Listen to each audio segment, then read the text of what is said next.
right? We're going to go in for 30 minutes and then we have a 50 minutes Q&A period.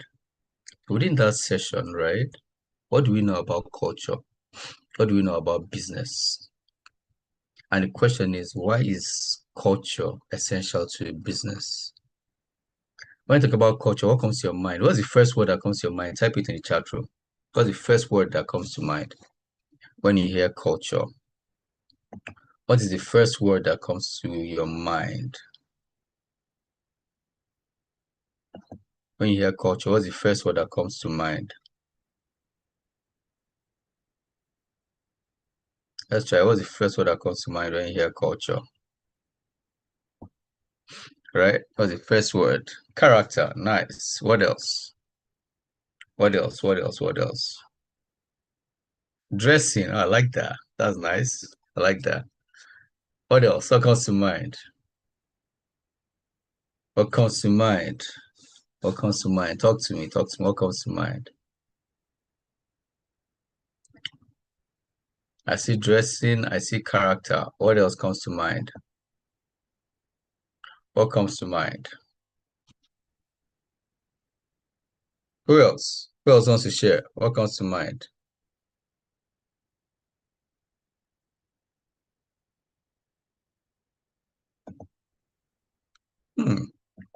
I see everybody doesn't want to. People are not sure.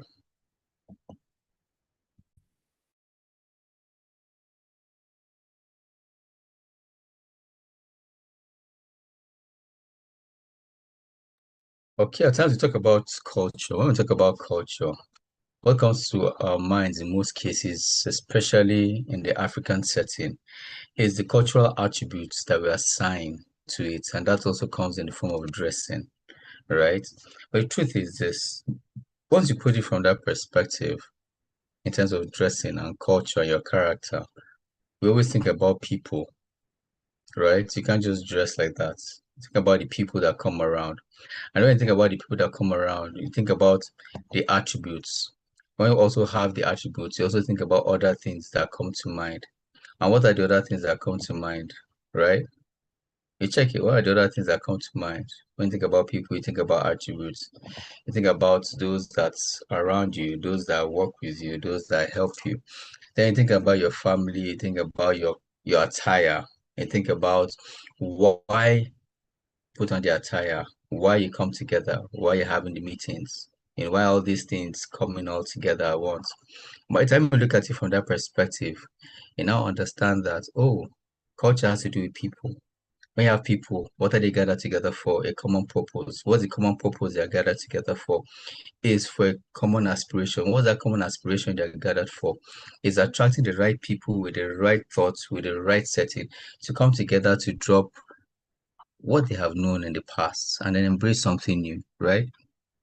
So when you have people coming together, in most cases, when you think about culture, it's also talking about all the attributes coming together, right?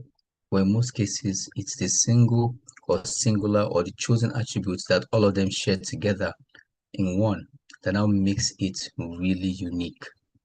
So when we talk about culture, we're talking about the foundational reality that joins people, that attracts people, that makes them come together for a common purpose. Some people put character. Yes, that means they must have a particular character. What kind of character do they have? What kind of habits do they have?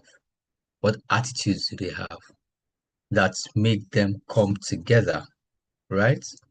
What is it? By the time you do that, you now check the second part of it. If they have certain attributes, then what next? So just to confirm from Kudrat, can every other person hear me? If you can hear me, type a 1 in the chat room. Just type a 1 in the chat room if you can hear me. So that I'm sure that it's not a Kudrat issue, or it's not everybody, it's not affecting everybody. Go type a 1 in the chat room. Type a 1 or type a 3. Type a 1 or a 3 in the chat room. Oh, brilliant. So I'm audible. So for Kudrat, probably what you need to do is sign out and log out and log back in and you'll be all right. Okay. So you have people coming together. That is when you have the culture. But the question now comes to us as to Why are these people coming together? Why do you need a culture to hold them together? I'll take Nigeria, for example, all right? In the north, you have the northern culture. In the south, you have the southern culture. In the west, you have the western culture. So why is it that the northerners have a way of doing things? Why is it that the southerners have a way of doing things? Why is it that those in the west have a way of doing things? What is it about them? Or those in the east, why is it that they have a way of doing things? And by the time you look at it from that perspective, you now understand that they share some unique principles that hold them together. When you hear the Yoruba man, what comes to your mind? When you hear the Hausa man, what comes to your mind? When you hear the Igbo man, what comes to your mind? When you hear those from the South, Middle Belt, what comes to your mind? Right? And what is it that they hold so true? When you talk about the culture now, let's come back to, let's say, your faith, right? You have those that are in Islam, what holds them together? Those that are in Christianity, what holds them together? Those that are in Judaism, what holds them together? Those that are the Taoists, what holds them together? The Shintoists, what holds them together? Right? Those that are Buddhists, what holds them together? And those that are was the Hindus, what holds them together? So you look at it from that perspective, you now check, okay, from a language perspective, the French, what holds them together? The Spanish, those that speak Spanish, what holds them together? The Chinese, the Mandarin, what holds them together? Those that speak Dutch, what holds them together? Right? Or those that speak Arabic, what holds them together? So what is the culture around these different segments and these groups? They have some unique traits that hold them together. And that is why for a business, right, you need to develop a strong culture that dictates the pace and holds your business together. And that is what brings about the foundation of your business. So if you don't have a proper business culture and an organizational culture that runs within the veins of the business, you don't have a business. You have a trade. You're just trading. You're buying and selling to anybody that enters your shop and buys. So first off, what is the foundation of the culture of your business? And that is what we're going to talk about today. I have about 30 minutes to pull this together, right? I'll see what we can do together within that period to see how we can harness the quality of this time together. So if you get the essence of a culture and not get the essence of a business culture, type a 7 in the chat room. Just 7. Let's see that we're together. Let's type a 7 in the chat room. All right? Type a 7 in the chat room.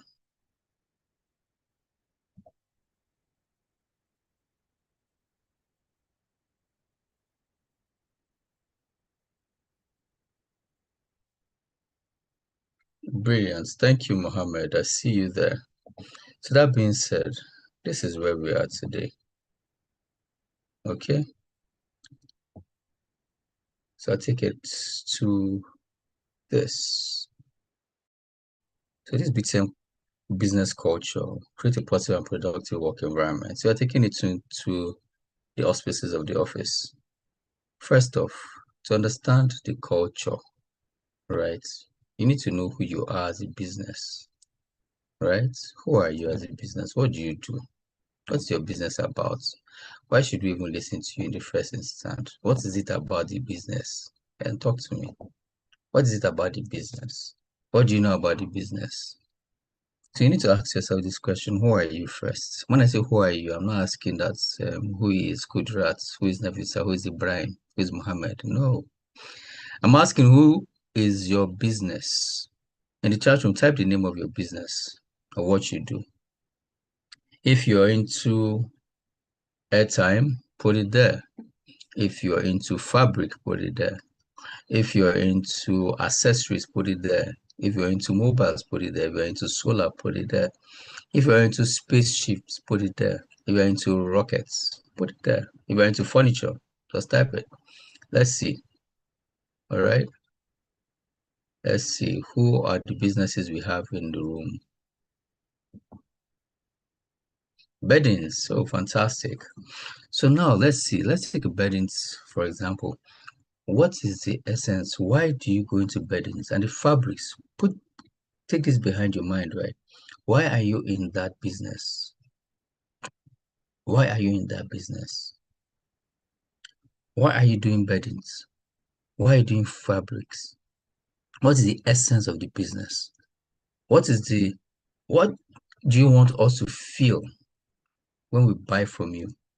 When we buy your beddings, everything that has to do, I believe that means everything that has to do with the bed, the sheets, the duvet, the pillows, the pillowcases, probably the lamps, the bedside lamps, and all that.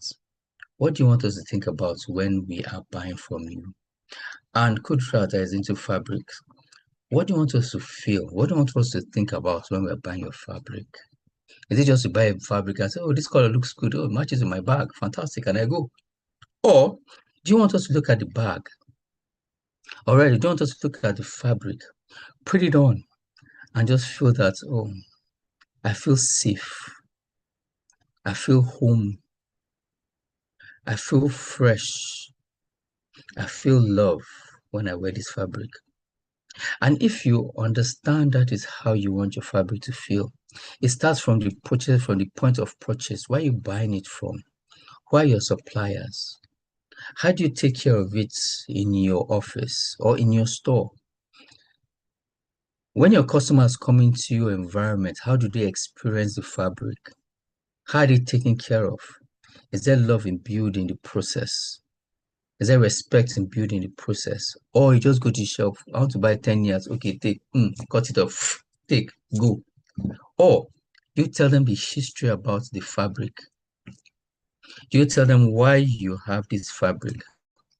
You tell them what the fabric means to them. You tell them how the fabric relates to them and how it will blend with the occasion they want to use. You go through the process of talking through why they are buying the fabric in the first instance, so that you know which fabric to give to them, and then they'll be happy that they make the right decision.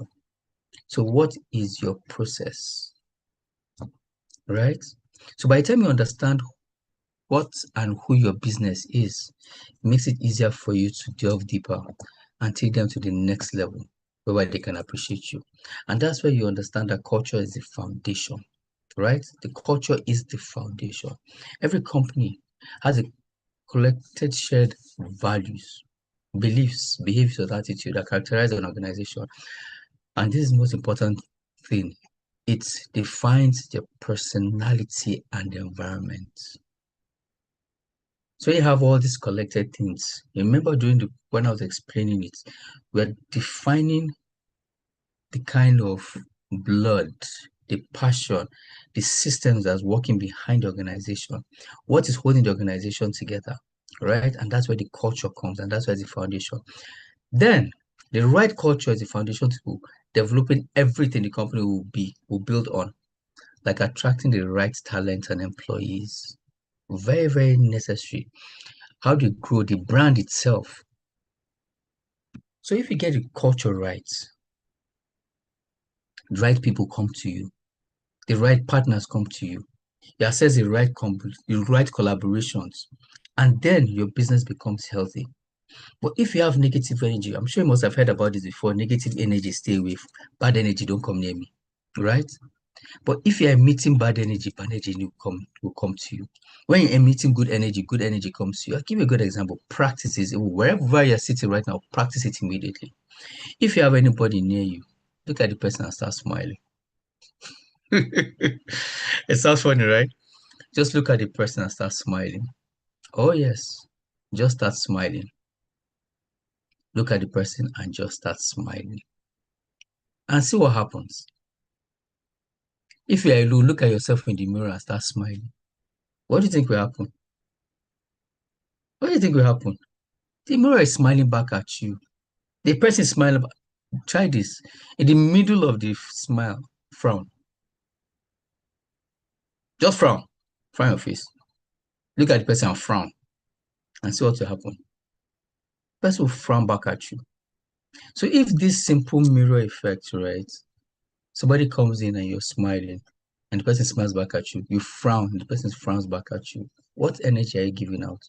What culture are you sending out? What message are you passing about your company? Right? So imagine you have staff, customers come unsolicited. They come into your office and you cannot welcome them with a smile. Rather, you are disgruntled, or rather, let me say, your staff are disgruntled. They are upset already. They are angry that they have to attend to a customer because the customer is intruding on their TikTok time.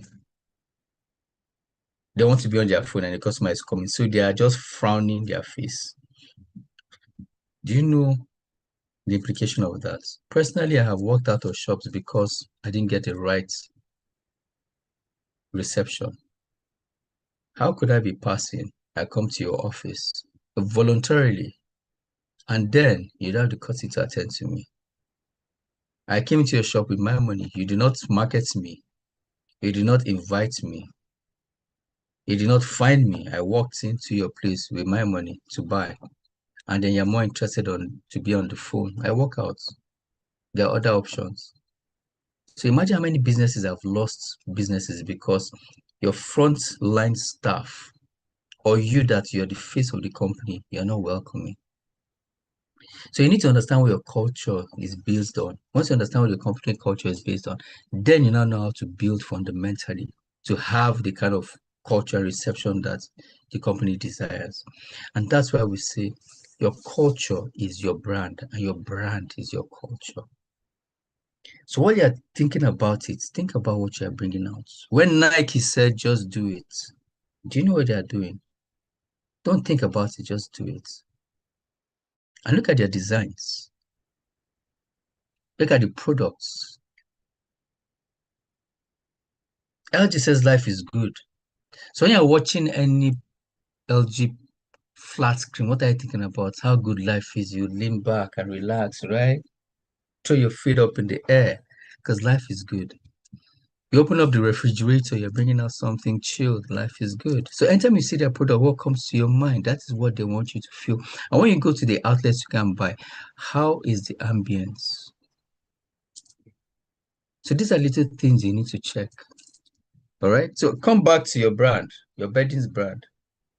What is the impression you want people to have? They usually say a brand is the impression people have long after they've experienced you. So if I meet your brand, let's say I meet the brand Kudirat now, for example. After I've left you, what impression am I taking away from you? Am I leaving that impression of, oh, I bought what I wanted, I'm satisfied with my purchase? Or am I looking at it, oh, I just got it off, it was too expensive? No, it's not worth the value, right? So what is the afterthought that will make me come back? What's the culture of the organization? Right? They usually say that Google is the best place to work because of the culture that they have imbued in Google. In Google, you have everything there. Everything. Sports center, games arena, sleep rooms, name it. Ride your bicycle within the office. It's a fantastic workspace and they keep re-engineering and innovating. Your environment, what is your culture? What is your work environment like? Are your staff in a hurry to go home? I remember my former organization, we had a room. We had a sleep room and we also had a games room. So when you get tired of work, you can go there and play your PS3 or PS4, PS5, whichever one was there. And you play your games with your colleagues until you're tired, you go out. And they had these football games you could play, the table games, right? You could play during your break time. The whole idea was to keep you engaged, keep your mind active. So once you have a break, you need some time out, you go there, ease it out, then go back and continue the work. So what's your organization like? Is it that when they see madam, everybody runs and takes off? They see your guy, everybody takes off. Nobody wants to show their face. Or the moment is coming, everybody burns down and they start pretending like they are working. Because number one is passing. They can't even greet. They're afraid to greet because they know once they greet it is work and problem. What kind of environment are you? Or the moment they send any email out, whether it is right, it is wrong, they'll just do it. They just do their part and go. They don't want to challenge, they don't want to suggest because they know the moment they talk is problem. How healthy is your work environment? And this comes down to your culture. But in order to understand your culture better, we need to know what the elements are. And the culture is the DNA of the business. Your culture is the DNA of it. Just how your DNA, is peculiar to just you. the culture of your business, if you have one, will be peculiar to you. So how deep does it run? What are your values like? What are your beliefs? What are your behaviors? How do you people act in your organization? I remember there was an organization I went to. There were about 5 levels of interview. The final one, and I had to ask when I met the CEO of the country, well, it was CEO of West Africa, yes, if I remember very well. And he said something. I asked him, I said, why all these layers and repetition, repetition, repetition? And he said something. He said that what they are checking is not beyond anything. That they just want to be sure that the candidate suits the culture of the organization. That's all. So the first level we check, second level we check, third level we check. You may fit everything, but if you don't suit the culture of the organization, sorry, that's the end. And it was quite amazing, right? By the end of the day, I wanted to collect too much money. That's why. But the truth is this, right? Check it. There are some people, when you enter the organization, you'll be like, wow, this place is nice. It's a good place to work. And there's some organizations you enter, you'll be like, God, man, how do these people work here? Right? And that's why they say the culture is in the DNA. When you joined the organization, what was your orientation program like? How were you schooled? How were you inducted? What was the process? What was the process? And then that's how you now understand why you are where you are. But the few things that you need to find out here is this. How do you attract and retain talents, not people, talents? Your productivity and innovation, how well does it endeavor? How well does it last within your organization? Now talk about your competitive markets. How do you view them? But most importantly, and I think this will actually binds it all, what's the quality of your team? Do they work together? Are they always fighting?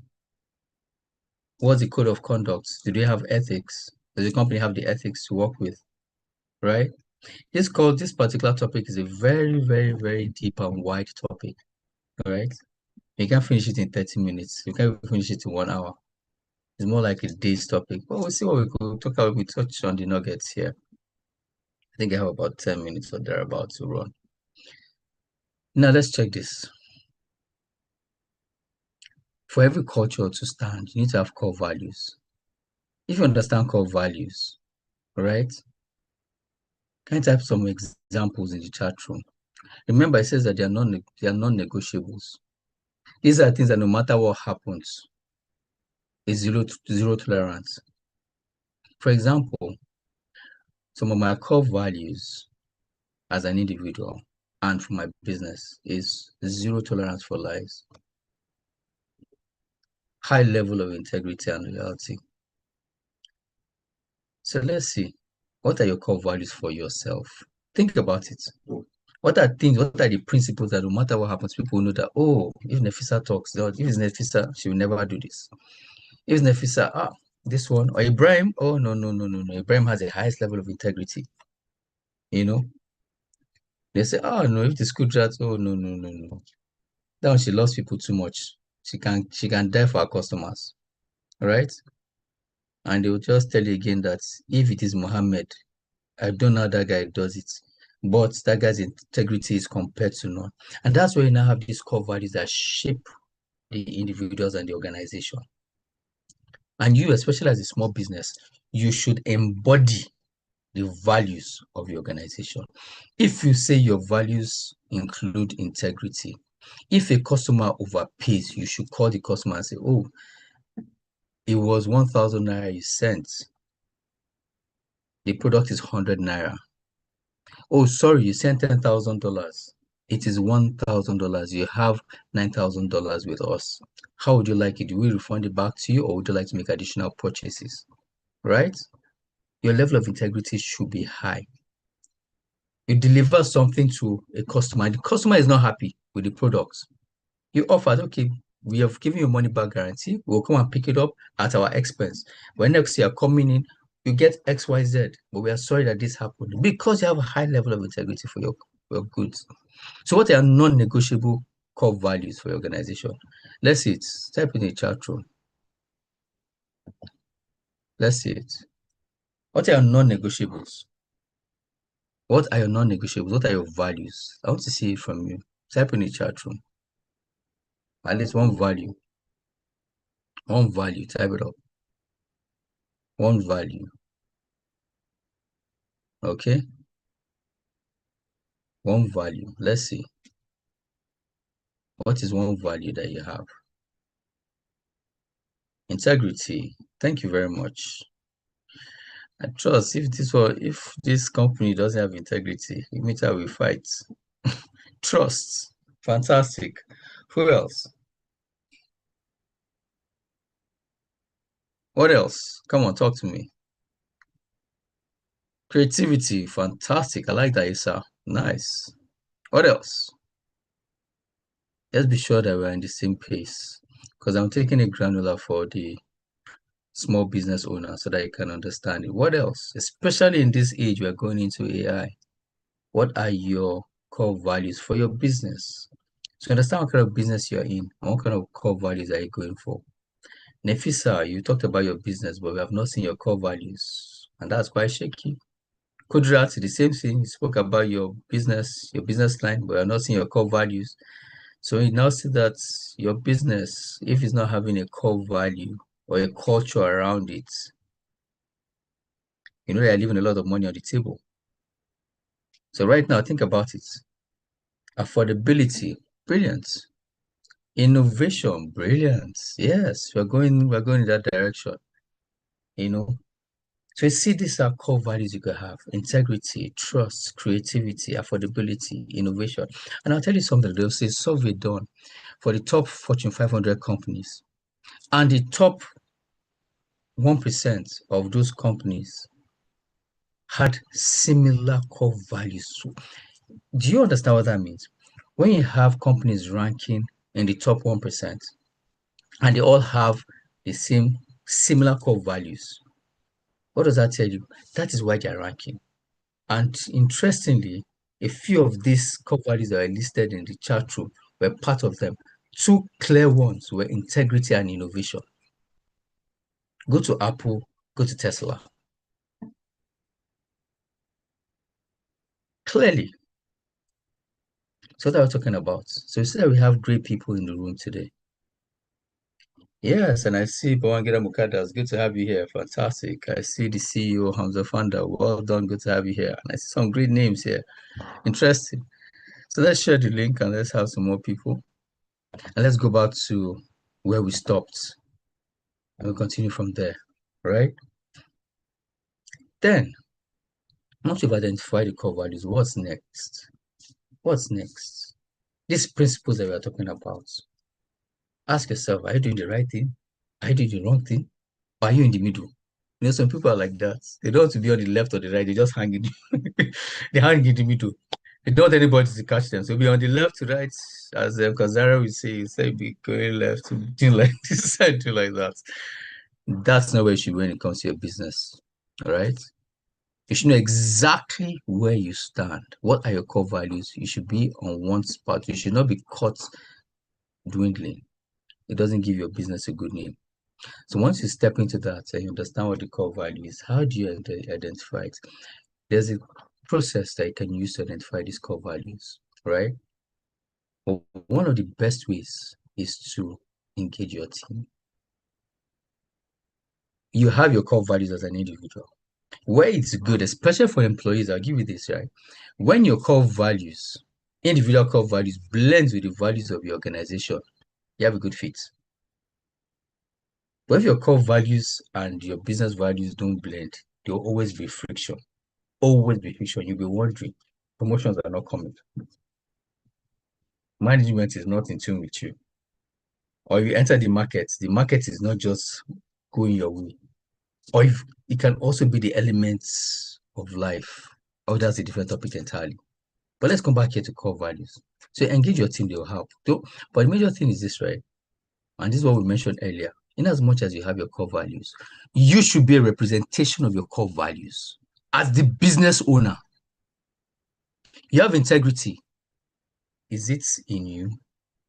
Or when you get back home, somebody comes to knock, say, is the MD in the business around? Your secretary says, well, let me call you back. And then she comes to tell you that, oh, the printer is here, we are owing you 200,000 naira. Say, no, tell him I'm not around. Tell him I'm going for a meeting. And then in your reception, you have integrity as your core value. How now? How now? Somebody comes to buy something in your organization, right? When they buy it, you bring out your paper and your diary and they are writing your receipt for the person. And as you're writing your receipt for the person, you tell them that you value timeliness and innovation. Under your core values, then you put innovation and they are still writing manual receipts. You have not applied technology to your business. How now? How now? Hadiza, think about it. Say I've been running your business since. Mama, think about it now. You did that to your business. You have A and they are doing B. It doesn't work that way. So there are simple things you need to know. But the most important thing is by the time you've identified these values, these are the things you look for when you're hiring staff. And that's why I said that some HR consultants, when they're doing the hiring process, they will ask you one question 5 times in different ways just to check if you will tell lies, if what you put on your CV is correct, if you are answering true to the core of the organization, and if you are blending with their core values. That's why they will ask you one question several times to see if there's discrepancy or if you'll be changing your responses. And this is how it starts. But once you've understood what the core values are, what is next? That is where the leadership aspect comes into the power. And the truth is this: when you want to understand an organization, look at the leadership. The behavior of the leadership tells a lot about the organization.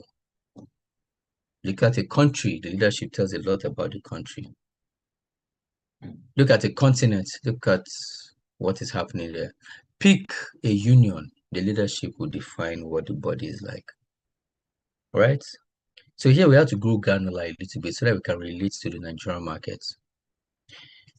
But in most cases, or let me say in every case, the leaders are the embodiment and the reflection of the culture of the organization. Because if they don't live it, how can they inspire others? Right? And here, what are a few things you can do? You lead by example. Everything you say, everything you do should speak into the culture of the organization. Trust and credibility is essential because people need to trust you, and your words must be credible. Your actions must be credible. Your doings must be credible. Every single thing about you. And then, how can you be a leader if you cannot be a servant to the leader? If you cannot take the position of servant leadership, how can you be the leader? All right? So you need to know how to empower your team. Talk to them. Exchange ideas. You don't know everything. That I can assure you, don't know everything. There are a lot of interesting, sharp people in your organization. And I also say it in your shop, not in your organization, in your shop. Yes, I know you have a shop. I know you have workers there in your shop. This is a tricky one. Who can tell me what happened here? For those football fans, I know there's somebody here that knows what is the collaboration here or what happened between these two people. Let me cause some trouble. Up Manu. Let's see the chat in the chat room. Up Manu, if you're up Manu, let's see it in the chat room. Right? Who are the Manu fans that are here? Who are the Manu fans? When we're talking about company culture, this was one that speaks true to heart. Right? Beckham was a fantastic player during his time in his prime. He also was being coached by Alex Ferguson of Manchester United. But everybody knew Manchester United for one thing, and Alex Ferguson. He has strict discipline and compliance for the company culture, where everybody had to work within the culture. Nobody was bigger than the culture. The moment you were getting bigger than the culture, he had his ways of trimming you to size, and if not, as they say, he will trade you out. David Beckham was getting a lot of publicity, a lot of attention. And obviously, a lot of things happen when that happens to you as a star player. It now becomes about you, not about the team. And he had to make certain decisions. And that was one man that did not compromise when it comes to culture, and why he was also respected heavily. So it was one thing, is it the team or is it one person? And his decision was very clear. So how do you do that? Communication is very, very critical. Don't build bridges, or that don't build walls, build bridges. Have regular check-ins. Talk to your people one-on-one. Discuss progress. Understand how the business is progressing and understand your personal growth. Also monitor it. As they say, whatever is not measured, or whatever is not monitored cannot be measured. Open door policy. So interesting. So people say open door policy, just leave the door open. It's just a symbol to show that you are reachable, accessible. The essence behind it is be accessible to your team, right? And your staff. They shouldn't be afraid to come and see you. There should be seamless channels of communication. If they can't come to your office directly, they should be able to call you on the phone. They should be able to send you a message and then provide feedback. Provide open channels of communication is very, very, very necessary. All right. I see we're winding down already. Wow, we've gone overboard already. Then, where do we start? In as much as we have this company culture, I just needed to put some basic things that we can work together. But the truth is this, for you to start now, I'm in JJC, I don't know what was happening. Just put this in mind, CCA, and you'll be okay. CCA, define what your core values are first. So I meant DCA, define what your core values are first. What are your core values? Articulate them together. If it is 3, 5, better. But don't make it too much. Things that you can actually work with, and put it, if possible, put it in an acronym. For example, in Toastmasters, I'm a member of Toastmasters, right? The core values are 4. It's RISE. RISE. RISE. So once you think about RISE, you always remember. Form an acronym that you can remember. Okay? That's respect, integrity, service, and excellence. Easy. Communicate clearly. And when you communicate, right, you need to be very transparent in your levels of communication. Break it down so that people can understand. And whatever you're communicating must be consistent. And then lastly, act. Whatever it is your core values are, that will form the foundation of your culture, be present. Let it walk through, let it live through you. Be the value, be the culture. Live it, breathe it. So remember the DCA, define, articulate your values. C, communicate clearly, consistency with transparency. And then A, act on it, take action. Be the culture, be the values. And then you'll be fine. Questions and answers. Do you have any questions? Um, thank you very much for this insightful presentation. As usual, you know, all your engagement has always been deep and educative. We Thank you, sir. must, yeah, we must appreciate your your wealth of knowledge and your experience that you bring on board always, as usual. Yeah, thank you very much. Well, we have 6 minutes, please, for question and answer, because we'll be rounding up at 9:30 dot. So it's going to be a 1 hour session always. Please do well to pop in your query, question, contribution in the chat box If you want to use the mic, please raise up your hand so we can facilitate that. Thank you very much for this session, and we appreciate that. So a quick one: how can one how can a business integrate diverse perspective into its culture without losing what we refer as cohesion? That is that unity. Um, thank you. Thank you very much. When you want to include diverse perspective into your business, the question that's let's put it this way, right? For every business, right, you should have a focus, a clear target. So when you grow organically. That is one step at a time. By the time you include diverse perspectives into your business, you're heading for confusion deliberately, right? Diverse perspectives, you're heading for confusion. First off, you need to be focused on what you are doing and why you're doing what you're doing. The moment people start trying to take diverse perspective, what you're doing is more or less like you're going in different directions. And the moment you go in different directions, you have lost the essence of the center. And once the essence of the center is lost, what happens to the building? To collapse. So you can't go in diverse perspectives to have cohesion, right? Rather, you can have advisors that can come to you and then you articulate it under one. But when we're taking diverse perspective, I would personally not advise that for any business, especially for a growing business. Focus on one thing. Be good at it, then other business will come. Be good at the next one, then other one comes in. As usually said, especially for those that are starting their businesses for the first time, I'll give you this small hack. People start a business and say, no, I want to change the world. This is my best. I'm passionate about this. Have you noticed that everybody that starts one business never ends with that business?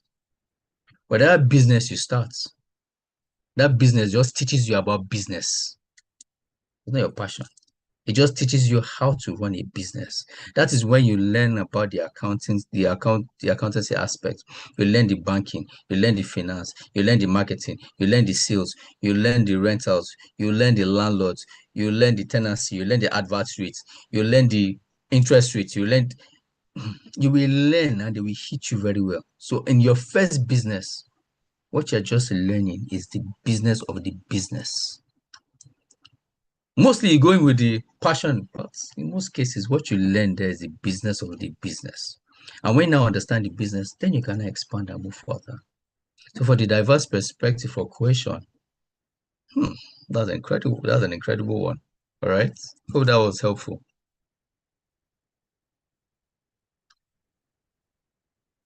Absolutely, absolutely. Thank you very much. Thank you. I see. To all the participants who joined us through our YouTube handle, we see you. We thank you. We appreciate your passion and that desire that you always want to learn to grow your business. Thank you very much, everyone who has joined this session today. I would like to say that where Fantel Business School is hosting its seventh business seminar session, and which is titled Pitching and High Performing Sales Management. You need to learn the skills, the art of pitching your business to not even your right audience, but also how you can sell your business to directly to those who needs it and who wants it and who can benefit from the problem you are solving. So please, I will encourage us to do well to be part of this seminar, and it's going to be hosted by, our facilitator for today's session himself, and also high caliber of facilitator who are distinguished in their respective professions. Yeah, thank you very much. Please, I'll also pop the link in the chat box where you can take advantage and register for the session so you don't miss this golden opportunity, because it's something that we hear your views and come up with this. And that means we want to directly impact your business by through the feedback that we receive from you. So please do well to register yourself, and it's coming up on the 20th of September. That is next week Saturday. So book your slot, and so you will not miss out from this upcoming seminar session. Yeah, thank you very much. Time check is 9:30 dot. Please, if you have query, you can send it to our handles. You can reach out to us on our mobile phone number 0916 666 6785. You can also shoot us an email, admin at fbs.sch.ng. Please, thank you very much. And our facilitator, we appreciate your wealth of knowledge, the experience that you have shared with us. We have learned a lot. And we said we'll do this again on Wednesday, God's willing. Thank you very much, sir. Yes, just a quick one before we shut down, right? One thing we've noticed, especially as consultants and coaches, is most people that have their businesses don't know how to sell. They don't know when to stop selling, and they don't know when to close. And one major skill every business owner must have is how to sell. Some cases, when I go with some people and they start trying to sell their project, I have to tell them, stop, close here. They don't know when it's time to close. They don't know how to sell their markets. They have fantastic products, but they just don't know how to sell it. If you want to understand the simple process of how to pitch and sell so you can have a close, don't miss this. And if your friend is here that's struggling with sales, don't miss this. Make sure you attend this class. Thank you very much. Back to you, Musa. Yeah, awesome. Thank you very much, sir. We appreciate that. And this point, we'll call it a day and says, have a blessed night rest. See you on Wednesday.